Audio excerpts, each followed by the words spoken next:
ओम प्राम prim प्रौम सह शनैश्चराय नमः। शनि को समस्याओं से जोड़कर देखा जाता है।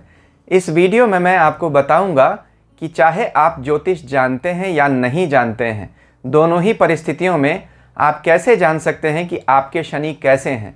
अगर वह कुछ समस्याएं दे रहे हैं तो वह क्या होंगी, किस रूप में आएंगी और कब आएंगी, और ऐसे कौन से अच्छे व आसान उपाय करें जिनसे हम शनि से होने वाले कष्टों से बच सकें।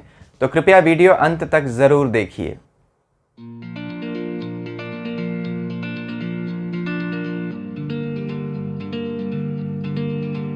ओम नमः शिवाय। मैं अंशुमान आपका स्वागत करता हूं। शनि न्याय के ग्रह। न्याय के दो हिस्से होते हैं, दंड व पुरस्कार। महर्षि पराशर कहते हैं कि हर ग्रह को कुछ बातों पर अधिकार दिया गया, तो शनि को जो अधिकार दिए गए हैं वह हैं रोग, दुख, मृत्यु पर। आप देखिए, अगर आपकी कुंडली में शनि अच्छे होंगे तो रोग और दुख कम आएंगे। मृत्यु तो सबकी आनी ही है, लेकिन वह असमय नहीं आएगी, यानी आपकी ज़िंदगी लंबी और बेहतर दोनों होगी। वहीं अगर शनि कमज़ोर हैं तो फिर आप बहुत परेशान रहेंगे। ज्योतिष में शनि को सबसे अधिक अशुभ ग्रह महर्षि पराशर ने बताया, क्योंकि इनके एक दो नाम यम और काल भी हैं। तो जो हमें तकलीफ़ देता है उसका नाम है शनि, क्योंकि हम में से अधिकतर लोगों ने इस जन्म से लेकर पिछले कई जन्मों तक बहुत ऐसे काम किए हैं जिन्हें दंडित किया जा सकता है। तो शनि की दशाओं में हमें यह फल मिलने लगते हैं। शनि अधिकतर अशुभ परिणाम देते हुए देखे जाते हैं। इसका कारण यह भी है कि देखिए, शनि की सूर्य से भी, चंद्रमा से भी, मंगल से भी घनघोर शत्रुता है। बुध वैसे उनके मित्र हैं, लेकिन उनकी राशियों में बैठे हुए बहुत अच्छा रिजल्ट नहीं देते हैं। गुरु से न्यूट्रल है, यानी सम है, और उनकी राशियों में आमतौर पर न्यूट्रल या निगेटिव रिजल्ट ही देते हुए देखे जाते हैं।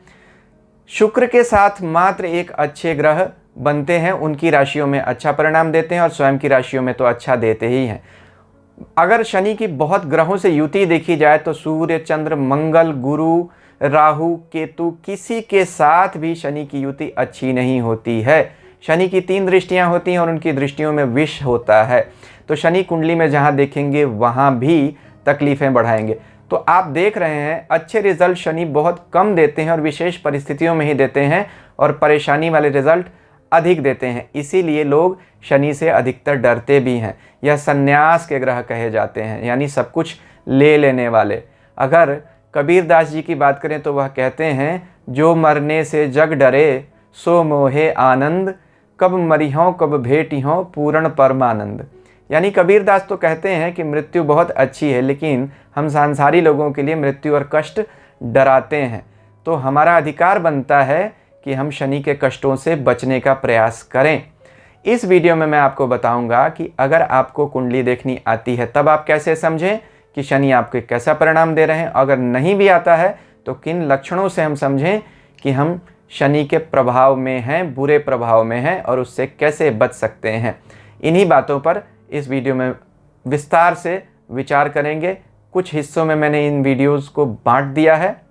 जैसे पहले हिस्से में, इसी वीडियो में बताऊंगा कि शनि का स्वरूप क्या है, जिससे हमें शनि कैसा परिणाम देंगे उसको समझने में आसानी होगी। फिर देखेंगे शनि कब हमें कैसा रिजल्ट देते हैं। फिर देखेंगे हम कि शनि से क्या तकलीफ़ें हमें आ सकती हैं। आमतौर पर इस वीडियो में मैं ज़्यादा रोगों पर और शनि से उत्पन्न होने वाली समस्याओं पर ही बताऊंगा। अंत में देखेंगे कि ऐसे क्या उपाय करें जिससे हम शनि की तकलीफ़ से बच सकें। तो अगर अभी तक आपको मेरा वीडियो पसंद आ रहा है तो कृपया मेरे चैनल को सब्सक्राइब कीजिए और सब्सक्रिप्शन बटन के साथ लगी घंटी को ज़रूर दबा दीजिए, ताकि आपको मेरे लेटेस्ट वीडियोज़ की नोटिफिकेशंस समय से मिलती रहें। तो सबसे पहले इस वीडियो के पहले हिस्से में देखते हैं शनि क्या है।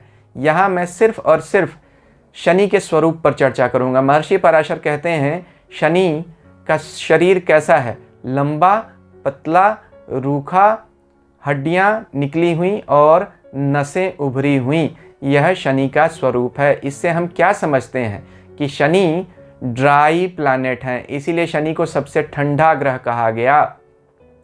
यानी शनि वात के ग्रह हैं, क्योंकि वात यानी वायु तत्व पर शनि को अधिकार दिया गया, जो पूरे शरीर में समान रूप से व्याप्त रहती है। जो त्रिदोष कहे गए कफ, पित्त और वात, उनमें वात पर शनि को अधिकार दिया गया।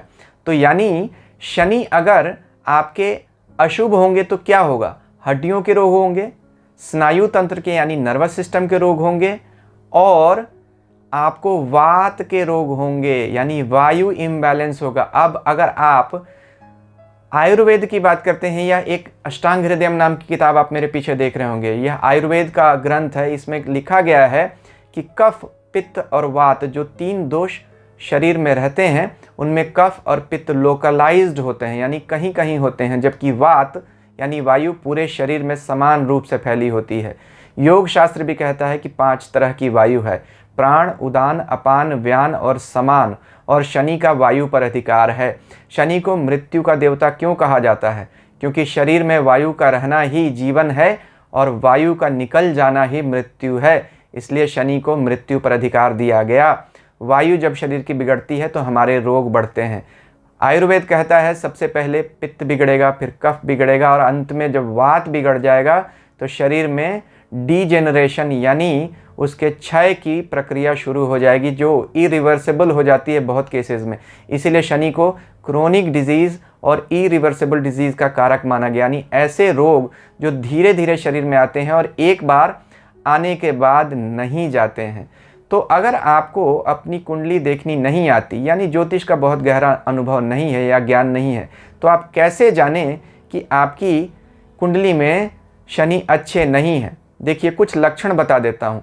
अगर आपके नाखून पीले या नीले पड़ने लगें, या आपका शरीर और आँखें पीली और नीली पड़ने लगें, शरीर में अचानक से वज़न कम होने लगे, और अगर आपको लीवर की, किडनी की और पैरों की समस्याएं होने लगें, साथ में अगर आपका आलस बढ़ने लगे यानी किसी काम में मन न लगना, डिप्रेशन होने लगे, किसी से बात करने की इच्छा ना होना, अंधेरा पसंद आने लगे, विड्रॉल सिम्टम्स हो, डिप्रेशन हो, घर में वास्तु दोष उत्पन्न हो जाएं, या पैतृक संपत्ति के झगड़े होने लगें, या घर में अचानक दरारें दिखने लगें, आपको घर बन नहीं पाए, या प्रॉपर्टी के विवाद होने लगें, खास तौर पर पैतृक संपत्ति के, पैटर्नल प्रॉपर्टी के, या व्यापार में आपको अचानक से नुकसान हो जाए, फेथफुल एम्प्लॉयज़ नहीं मिले, यानी ऐसे आप, अगर आपका बिजनेस है तो आपको ऐसे लोग न मिले जिन पे आप आंख मूंद कर विश्वास कर सकते हैं, यानी धोखे की घटनाएं होने लगें। अगर आप नौकरी करने वाले व्यक्ति हैं तो नौकरी नहीं मिले या बार बार छूट जाए। शरीर में अगर आपके ब्लड में हीमोग्लोबिन की कमी हो जाए, यानी शरीर में लोहे की कमी हो जाए, तो आपका शनि खराब है। साथ में ही एस्केपिज्म की अगर आप में टेंडेंसी आने लगे, यानी दुनिया के कष्टों से भागना, नशा करना, नशा करके रियलिटी से दूर भागना, तो यह सब आपके शनि के खराब होने के लक्षण हैं। यह तो आपको चाहे कुंडली देखनी आती है चाहे नहीं आती है, दोनों स्थितियों में यह लक्षण आपको बुरे शनि का होना आपकी कुंडली में बताते हैं। अब अगर आपको कुंडली देखनी थोड़ी आती है तो आप यह समझ लीजिए कि मेष राशि में और सिंह राशि में शनि सबसे बुरे होते हैं। मेष में तो नीच के ही हो जाते हैं। सिंह, उनके सबसे बड़े शत्रु सूर्य की राशि है, उसमें भी बुरा रिजल्ट देते हैं। तो यानी सूर्य की राशि सिंह में बुरा होंगे, मंगल की राशि मेष और वृश्चिक में बुरा रिजल्ट देंगे, चंद्रमा की राशि कर्क में भी अच्छा नहीं देंगे, बुध की राशि में ठीक ठाक सा रिजल्ट देंगे, गुरु की राशियों में आम तौर पर न्यूट्रल या थोड़ा निगेटिव रिजल्ट ही देते हैं। सिर्फ शुक्र की राशियों में वृष और तुला में ही अच्छे होते हैं, जिसमें तुला में तो वह उच्च माने जाते हैं। इसके अलावा अपनी राशि मकर और कुंभ में तो अच्छे होंगे ही होंगे, क्योंकि अपने घर में तो कोई भी अच्छा रिजल्ट देता है। अब इन राशियों में बैठने का परिणाम आपको अपनी नवमांश कुंडली, लग्न कुंडली और बाकी वर्ग कुंडलियों में भी देखना होगा। साथ में देखिए कि छठे, आठवें और 12वें कुंडली के तीनों घरों में शनि अच्छे रिजल्ट देते हुए नहीं पाए जाते हैं, क्योंकि तीनों घरों का बीमारियों से संबंध है। छठा घर क्या दिखाता है? बीमारी की शुरुआत, इनिशिएशन ऑफ डिजीज़। आठवां घर क्या दिखाता है? बीमारी का आगे बढ़ना, यानी प्रोग्रेशन ऑफ डिजीज़। और 12वां घर क्या दिखाता है? बीमारी का अंतिम स्थिति में पहुंच जाना, टर्मिनेशन ऑफ डिजीज़ और बॉडी यानी मृत्यु, इसीलिए 12वें घर से हम मृत्यु देखते हैं। तो शनि छठे, 8वें और 12वें तीनों घरों के कारक भी इसीलिए माने गए, क्योंकि रोग, बीमारी, शत्रु और मृत्यु, इन सब चीज़ों पर शनि को अधिकार दिया गया। हमारे बॉडी में शनि को बोन्स और नर्वस सिस्टम पर अधिकार दिया गया, इसलिए आर्थराइटिस की यानी घुटनों की, जोड़ों की, शरीर के जोड़ों की जितनी समस्याएं हैं, कहीं हड्डी का बढ़ जाना, हड्डी का आपस में टकराना और उससे दर्द का होना, हड्डियों के बीच में कार्टिलेज का कम हो जाना और घुटनों की समस्या का हो जाना, खास तौर पर कमर और कमर से नीचे की बीमारियां शनि देते हैं। इसके अलावा ऑस्टियोपोरोसिस यानी हड्डियों के अंदर बोन्स की डेंसिटी का कम हो जाना, यह दिखाता है कि बॉडी मिनरल्स को प्रोड्यूस जितना कर रहा है उससे ज़्यादा रिप्लेस कर दे रहा है, यानी इसको बोलते हैं अस्थि क्षय। हड्डियों का कमज़ोर होते चला जाना, यह दिखाता है शनि की सबसे बड़ी समस्या, और यह धीरे धीरे होता है। इसलिए शनि कैल्शियम की कमी को दिखाते हैं, और दांतों में अगर आपकी तकलीफ हो वह भी दिखाएंगे। साथ साथ में देखिए आपके नर्वस सिस्टम के कारक हैं। अब जितनी बीमारियां नर्वस सिस्टम की वजह से होती हैं, चाहे वो डिप्रेशन हो, चाहे वो पैरालिसिस हो, चाहे किसी तरह का स्ट्रोक हो, जैसे ब्रेन स्ट्रोक हो गया, हार्ट स्ट्रोक हो गया, जिसको हम हार्ट डिजीज़ भी बोल सकते हैं, वह शनि देते हैं। इसके अलावा अगर आप देखेंगे तो पेट के जितने रोग होते हैं, मैंने क्या कहा था, शनि को वात पर अधिकार दिया गया। वात सबसे ज़्यादा वायु का जो घूमती है वो कहाँ है, आपके पेट के अंदर। अपान वायु जो होती है, जो आपके वेस्ट को एलिमिनेट करती है, यानी आपके शरीर से विषैले तत्वों को बाहर निकालती है खाना को पचा के, उस पर शनि को अधिकार दिया गया विशेष रूप से। इसीलिए अगर आपकी अपान वायु गड़बड़ है, यानी अगर आपका डाइजेशन खराब है, तो आपका शनि सबसे ज़्यादा आपको बीमारियां देगा। इसीलिए कहते हैं सभी बीमारियों की शुरुआत पेट से ही होती है। तो मैंने क्या कहा था, जन्म कुंडली में छठा घर पेट को ही दिखाता है, एब्डोमेन को। तो पेट से ही, इसीलिए छठे घर को रोग स्थान भी कहा गया। तो यहाँ इस बात पर आपको विचार करना पड़ेगा साथ ही कि शनि हर तरह का नर्वस सिस्टम का डिसऑर्डर भी दिखाता है। जैसे पार्किंसन, आपका हाथ पैर हमेशा हिलता रहता है, बहुत लोगों को होता है ना, नर्व्स पे कंट्रोल नहीं होता, हाथ पैर हिलते रहते हैं, पार्किंसन डिजीज़। डिमेंशिया, बुढ़ापे में चीज़ों का भूल जाना। बहुत सारे यंग लोग भी कहते हैं याददाश्त बहुत कमज़ोर है, इसका मतलब उनको शनि खराब है, उन्हें समय रहते इलाज कर लेना चाहिए, नहीं तो बाद में यह शनि और बिगड़ जाएगा तो तकलीफ़ हो जाएगी। दांतों की और हड्डियों की किसी तरह की समस्या होगी, बोन टिश्यूज़ की कोई भी प्रॉब्लम्स होगी, तो आप यह समझ लीजिए कि शनि ठीक नहीं है। अब किसी तरह का वेस्ट रिमूवल जो है, यानी शरीर में चाहे वो किडनी के हों, स्टोन्स हों, वह हर तरह का जो रेस्ट्रिक्शन है, यानी शरीर से किसी तत्व का नहीं निकल पाना, चाहे वह आपका मलमूत्र हो या वायु हो, तो ये हर चीज़ जो ऑब्स्ट्रक्शन है आपका बॉडी का, वह ऑब्स्ट्रक्शन शनि क्रिएट करते हैं, कुछ हद तक केतु भी। लेकिन शनि को ज़्यादा इसीलिए अधिकार दिया गया बीमारियों पे, क्योंकि सबसे ज़्यादा बीमारियां शनि ही देते हैं। अब देखते हैं कि शनि सबसे ज़्यादा एक्टिव कब होते हैं। देखिए, शनि ठंडे ग्रह हैं, यानी ठंड पर इनका अधिकार है, तो शनि सबसे ज़्यादा ठंड के महीनों में उनका प्रभाव ज़्यादा हो जाता है।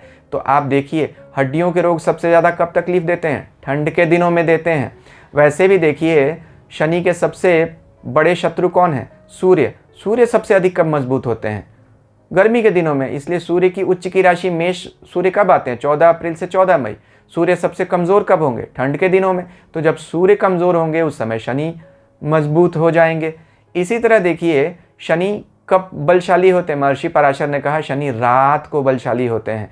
रात में भी 2 बजे से 5 बजे के बीच का समय, जब सूर्य से सबसे ज़्यादा दूर होती है धरती, या जब प्रकाश की किरणें हम तक नहीं पहुंचते हैं और ठंड सबसे ज़्यादा होती है। तो मैंने कहा था नर्वस सिस्टम पे और स्ट्रोक्स पे सबसे अधिक शनि को अधिकार दिया गया। सबसे ज़्यादा हार्ट अटैक कब आते हैं, डॉक्टर्स कहते हैं सुबह 2 बजे से 5 बजे के बीच। क्यों? क्योंकि उस समय शनि सबसे ज़्यादा एक्टिव होता है, शनि का बल सबसे बढ़ा होता है। तो अगर शनि बलशाली हो गया और आपकी कुंडली में अच्छा नहीं है, और आपके कहीं चौथे, 8वें, 12वें इन घरों में बैठा हुआ है, तब आपको उस समय संभल कर रहना चाहिए। ये हीट स्ट्रोक या हार्ट स्ट्रोक, दिन में होगा तो हीट स्ट्रोक, रात में होगा तो हार्ट स्ट्रोक, किसी टाइप का स्ट्रोक, सब शनि के कंट्रोल में ही आता है। तो यह तो सारी बीमारियां हमने एक एक करके देखी, और भी बहुत कुछ शनि पे कह सकते हैं, लेकिन आप मोटा मोटी यह समझें कि लगभग इस तरह से जुड़ी हुई बीमारियां ही शनि देते हैं। अब देखेंगे कि शनि के उपाय हम क्या कर सकते हैं, कब ये बीमारियां आएंगी और टाइमिंग ऑफ इवेंट्स क्या होगा। हम कैसे यह कह लें कि शनि हमें कब तकलीफ देंगे, कब हमारे जीवन में घूमते हुए आएंगे और हमें तकलीफ देना शुरू कर देंगे। तो अभी तक आपने देखा कि शनि कैसा परिणाम देते हैं, अच्छा या बुरा आप अपनी कुंडली में कैसे जानें। कब देते हैं, वह समय होता है शनि की ढैया, साढ़े साती, अंतरदशा, महादशा और गोचर का समय। तो इनमें से कुछ न कुछ तो हमारे जीवन में हमेशा चलता ही रहता है और शनि हमें हमेशा प्रभावित करते ही रहते हैं। तो शनि के प्रभाव तो हमें पूरी ज़िंदगी मिलते ही रहते हैं, लेकिन 40-45 वर्षों के बाद शनि का प्रभाव हमारे जीवन में बढ़ता चला जाता है, और जितने हम बूढ़े होंगे उतना प्रभाव और अधिक बढ़ जाएगा, क्योंकि शनि को बुढ़ापे पर भी अधिकार दिया गया। इसीलिए बुढ़ापा रोग का समय माना गया और मृत्यु का भी। अब उपायों पर चर्चा करने से पहले ज़रा सा ये समझ लेना ज़रूरी है कि शनि सिर्फ अकेले परिणाम नहीं देते हैं। जब वो बाकी ग्रहों के साथ मिल जाएंगे तो उनके परिणामों में बदलाव भी आ जाएगा या इंटेंसिटी बढ़ भी जाएगी। ऐसा क्यों होगा, कब होगा, बहुत छोटे से रूप में मैं आपको बता देता हूं ताकि आपको समझ में आ जाए। इसके बाद मैं उपायों पर चर्चा करूंगा, यह सुन लेंगे तो आपको उपाय अच्छे से करने में आसानी होगी। देखिए, सूर्य को ज्योतिष में पिता कहा गया, प्रकाश का ग्रह कहा गया सूर्य और चंद्रमा को। तो सबसे पहले आत्मा और पिता का ग्रह सूर्य, सबसे पहले आत्मा निर्धारित करती है कि मुझे एक मन और शरीर चाहिए, तो सूर्य शरीर देता है, चंद्रमा यानी माता को जो मन भी है। तो इसीलिए चूंकि शनि मृत्यु के ग्रह हैं और अंधकार के, इसलिए सूर्य व चंद्रमा से वह सबसे अधिक शत्रुता मानते हैं, क्योंकि यह दोनों प्रकाश के ग्रह हैं। तो देखिए, सूर्य और चंद्रमा जब आपको जीवन दे देते हैं तो अगला ग्रह आता है मंगल। मंगल क्या है, खून है। तो खून बनता है तभी तो हम जिंदा रहते हैं, खून बनना बंद हो जाए तो हम मर जाएंगे। इसलिए खून यानी इम्यून सिस्टम को चलाने वाला ग्रह, हमारे शरीर को चलाने वाला ग्रह। तो चंद्रमा और मंगल दोनों ही खून के कारक हैं शरीर में। चंद्रमा अगर खून का जल तत्व है तो मंगल उसका लाल रंग, यानी मंगल हमारे शरीर का इम्यून सिस्टम है, रोगों से लड़ने की क्षमता, इसीलिए मंगल को सेनापति कहा गया। तो शनि अगर हमें मारना चाहते हैं, यानी मृत्यु के देवता हैं, तो मंगल हमें जिंदा रखना चाहते हैं। इसीलिए शनि और मंगल में शत्रुता है। अगर आपको शनि के बुरे प्रभावों से बचना है तो मंगल को मजबूत करना पड़ेगा। देखिए, मरना तो एक दिन सबको है, लेकिन स्वस्थ रहें और स्वस्थ रूप में जाएं, यह हमें मंगल इसका वरदान दे सकते हैं। अब जब हमें शरीर भी मिल गया और हमें थोड़ा स्वास्थ्य भी मिल गया, फिर हम बड़े होते हैं तो क्या होता है, बुध हमारे जीवन में आते हैं। बुध यानी कुमार, इसीलिए इन्हें युवराज कहा गया। तो बुध हमारे फॉर्मेटिव ईयर्स को दिखाते हैं, जब हमें बुद्धि का विकास होता है, इंटेलिजेंस बनता है, हमारा ब्रेन डेवलप होता है। बुध जब बन गया तो क्या होगा, हम गुरु के पास जाएंगे, बृहस्पति जो हमें पढ़ाते हैं, विद्या देते हैं और फिर हमें धन उपार्जन करने लायक बनाते हैं। फिर क्या होता है, हम बड़े हो जाते हैं, शुक्र का हमारे जीवन में रोल आता है। शुक्र यानी शादी, धन। तो हम बड़े होते हैं, शादी करते हैं, बच्चे, और व्यवसाय करते हैं, व्यापार करते हैं और धन कमाते हैं, परिवार चलाते हैं। इसके बाद जब हमारी उम्र बढ़ जाती है तो शनि के अधिकार में हम आ जाते हैं, तब रोग आता है, बीमारी आती है, वैराग्य भी आता है और मृत्यु भी आती है। तो आपको शनि वैराग्य दे रहे हैं या रोग दे रहे हैं, वह तो आपकी कुंडली पर निर्धारित है। अब आपने देखा, सूर्य से लेकर शनि तक हर ग्रह की सीक्वेंस में आता है और हमारे जीवन में उसका क्या निश्चित प्रभाव है। यह सप्ताह के 7 दिनों में कैसे सीक्वेंस बनाया गया और ग्रहों में कैसे एक के बाद एक का आना क्या निर्धारित करता है, यह सब कुछ आपने देखा। इसमें राहु केतु का क्या रोल है। राहु केतु छाया ग्रह हैं। राहु हमारी सांसारिक प्यास को दिखाता है और केतु हमारी आध्यात्मिक इच्छा को। तो हम इन्हीं दो इच्छाओं के बीच तो झूलते रहते हैं, या सांसारिक या आध्यात्मिक। इनके बीच में हम आते और जाते रहते हैं, जन्मों जन्मों तक आते जाते रहते हैं। तो यह शनि का सूर्य से लेकर राहु केतु तक अगर संबंध हो, यानी उसकी दृष्टि हो या उसका योग हो, तो क्या होगा। देखिए, सूर्य के साथ होगा तो शनि और सूर्य रीढ़ की हड्डी के रोग देंगे और आंखों की समस्या देंगे।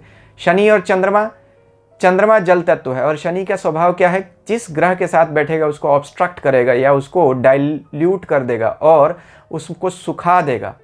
तो चंद्रमा यानी जल तत्व की कमी से या इम्बैलेंस से होने वाले रोग शनि और चंद्रमा के कारण होते हैं, जैसे किडनी के रोग, जैसे डिहाइड्रेशन के रोग। शनि और मंगल एक्सीडेंट का योग होता है, खून से होने वाली जितनी बीमारियां होते हैं शनि मंगल।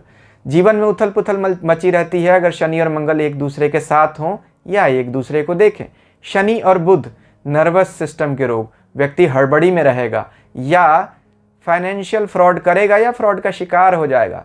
शनि गुरु के साथ होगा, अगर आपकी कुंडली में दोनों अच्छे हैं तो आप में बहुत अच्छा आध्यात्मिक बनने के योग होंगे। अगर बुरा है तो आप धर्म के नाम पर ठगी भी कर सकते हैं। शनि अगर शुक्र के साथ होगा तो स्किन की प्रॉब्लम देता है। धन के लिए तो अच्छा है लेकिन पारिवारिक जीवन के लिए अच्छा नहीं होता, क्योंकि शनि हर ग्रह के साथ बैठकर उसके कारकत्वों को नुकसान पहुंचाता है। शुक्र आपका वैवाहिक जीवन है, वैवाहिक जीवन में उथल पुथल डालता है। देखिए, शुक्र का मित्र होने के बावजूद भी शनि शुक्र के साथ मिलकर बहुत अच्छा नहीं होता। और राहु के साथ बैठेगा तो उन्माद देगा, पागलपन देगा, कैंसर जैसी बीमारियां तक दे देता है। केतु के साथ बैठता है तब भी यही होता है, ऐसी बीमारियां देगा जो जल्दी पकड़ में ही नहीं आएंगी और बहुत लेट जाकर जिनको पता चलेगा और उनका इलाज मिलना भी मुश्किल हो जाएगा। तो अब देखा आपने शनि के साथ सारे ग्रहों की युति का या दृष्टि का क्या परिणाम मिलता है। अब शनि को जैसे महर्षि पराशर ने कहा कि रोग, दुख और मृत्यु पर अधिकार दिया गया। दुख कितने तरह का होता है? शास्त्र कहते हैं 3 तरह का दुख होता है। आध्यात्मिक दुख यानी शारीरिक दुख, जिसे हम फिजिकल दुख भी कहते हैं। दूसरा दुख आधि भौतिक दुख यानी मेटेरियल दुख, जो सांसारिक दुख है, जैसे दूसरों से मिला दुख, किसी ने हमारी कोई चीज़ ले ली वापस नहीं की, फ्रॉड कर दिया वापस नहीं किया। या तीसरा दुख जो कहते हैं, जिसे कहते हैं आधि दैविक यानी दैविक यानी देवताओं की वजह से मिला दुख, सुपर नेचुरल प्रकृति की वजह से मिला दुख, जैसे बाढ़ आई, भूकंप आया, हमारा घर गिर गया या किसी की मृत्यु हो गई। तो जो हमारे हाथ में नहीं है, कोलेट्रल डैमेज, या हमने धर्म और शास्त्रों का मजाक उड़ाया और देवता रुष्ट हो गए, पूजा में बहुत बड़ी गड़बड़ी कर दी, देवता रुष्ट हो गए, उसकी वजह से जो दंड मिलता है उसे हम आधि दैविक दुख कहते हैं। इन 3 दुखों का इलाज क्या है? तुलसीदास जी कहते हैं, दैहिक दैविक भौतिक तापा, राम राज्य काहू नहीं व्यापा। यानी राम जी का नाम लेने से कोई भी दुख नहीं सताते हैं। आगे जो उपाय मैं ही बता रहा हूँ, अब उपाय शुरू हो चुके हैं। सबसे बड़ा उपाय राम नाम ही है। तुलसीदास जी का बहुत प्रसिद्ध भजन है, जानकी नाथ सहाय करें जब कौन बिगाड़ सके नर तेरो, सूरज मंगल सोम भृगु सुत बुध और गुरु वरदायक तेरो, राहु केतु की नहीं गम्यता संग शनिचर होत हुचेरो। यानी अगर राम जी की शरण में चले गए तो 9 के 9 ग्रह आपके अनुकूल बन जाते हैं। इस बात का ध्यान रखिए, राम नाम सबसे बड़ा उपाय है। बाकी उपायों की ज़रूरत उन्हें पड़ती है जिन्हें राम नाम में पूरा विश्वास नहीं है या पूरी श्रद्धा से नहीं कर सकते हैं। तो बाकी सब लोगों के लिए भी उपाय मैं बताता हूं, और जो ज्योतिष के हिसाब से जो उपाय बनते हैं। देखिए, शनि का सबसे बड़ा उपाय होता है प्राणायाम करना। मैंने आपको बताया था शनि शरीर में वायु तत्व को रिप्रेजेंट करते हैं। तो अपान वायु पे, यानी जो हमारे शरीर से एलिमिनेट करता है वेस्ट को, यानी मल मूत्र को जो निकालता है हमारे शरीर से और हमें नया जीवन देता रहता है प्रतिदिन, वह वायु अपान वायु है। जैसा मैंने कहा था 5 तरह की वायु है। प्राणवायु, जिसका नाम हम सबने सुना है, जो हृदय में रहती है। अपान वायु जो पेट के हिस्से में रहती है और उसके नीचे। उदान समान व्यान जो शरीर में अलग अलग, जैसे सर में, गले में और हाथ पैरों में, इन सब में अलग अलग वायु का वास होता है। अपान वायु पर शनि का अधिक अधिकार माना गया। अपान वायु की वजह से हम जिंदा रहते हैं, हमारा शरीर स्वस्थ रहता है। देखिए, भगवान कृष्ण ने गीता में 4 अध्याय 29वें श्लोक में कहा है, अपाने जुह्व्यति प्राणम प्राणे पानौ तथा परे प्राणापान गति रुद्ध्वा प्राणायाम परायणा। यानी जो अपने शरीर की प्राण वायु का अपान वायु में हवन करते हैं और अपान वायु का प्राण वायु में हवन करते हैं, प्राणायाम के द्वारा अपने शरीर की वायु को अवरुद्ध करके, यानी पूरक, रेचक और कुंभक की बात कर रहे हैं भगवान, वह एक तरह से मेरे प्रिय हैं और योगी हैं। आगे और अध्यायों में भी भगवान ने इस बारे में चर्चा की है। यहाँ चौथे अध्याय का 29 श्लोक में बता रहा हूँ। तो शनि सन्यासी हैं, शनि तपस्या के ग्रह हैं। अगर आप प्राणायाम करते हैं, जिसे हम आमतौर पर नाड़ी शोधन या रेचक पूरक कुंभक कहते हैं, जिसे हम आज साधारण रूप से टीवी पर भी देखते हैं, तो उसमें आपको शनि की समस्याओं से, खास तौर पर शारीरिक समस्याओं से बचने में बहुत अधिक मदद मिलेगी। जैसा मैंने बताया, शनि वायु तत्वों को हमारे शरीर में रिप्रेजेंट करते हैं। तो वायु कैसे ठीक होगी हमारे? ऑयल मसाज से, यानी शरीर में तेल का मालिश करें, उससे भी वायु शांत होती है। इसीलिए आजकल तो सब जगह यह कहा जाता है, डॉक्टर भी कहते हैं कि शरीर में ऑयल मसाज कीजिए, उससे शरीर की वायु बैलेंस होगी तो रोग कम होंगे। यह भी ज़रूरी है। इसके अलावा आप यह देखिए कि अपनी फूड हैबिट्स को सुधार कर भी आप शनि के बुरे प्रभावों से बच सकते हैं। जैसे हम कहते हैं ना, जैसा खाए अन्न वैसा बने मन, जैसा बने मन वैसा बने तन। तो अन्न ही तन को बनाता है। कौन से खानों से शनि के प्रकोप कम होते हैं? शनि हर तरह का मोटा अन्न दिखाते हैं, जिन्हें हमें ज़्यादा चबा चबा कर देर तक खाना पड़े। जैसे बीट रूट हो गया, चना हो गया, या कोई भी ऐसा मोटा खाना जिसके हम, जैसे सैलड्स हो गए जिसका हमें बहुत देर तक खाना पड़ता है, अंकुरित चने हो गए, इन सब को खाने से शनि शांत होते हैं। क्यों? इनसे खाने से पाचन सही होगा, पाचन सही होगा तो वायु शांत होगी और आपके शनि वैसे ही शांत हो जाएंगे। यह एक बहुत प्रैक्टिकल उपाय है, आप करके देखिएगा।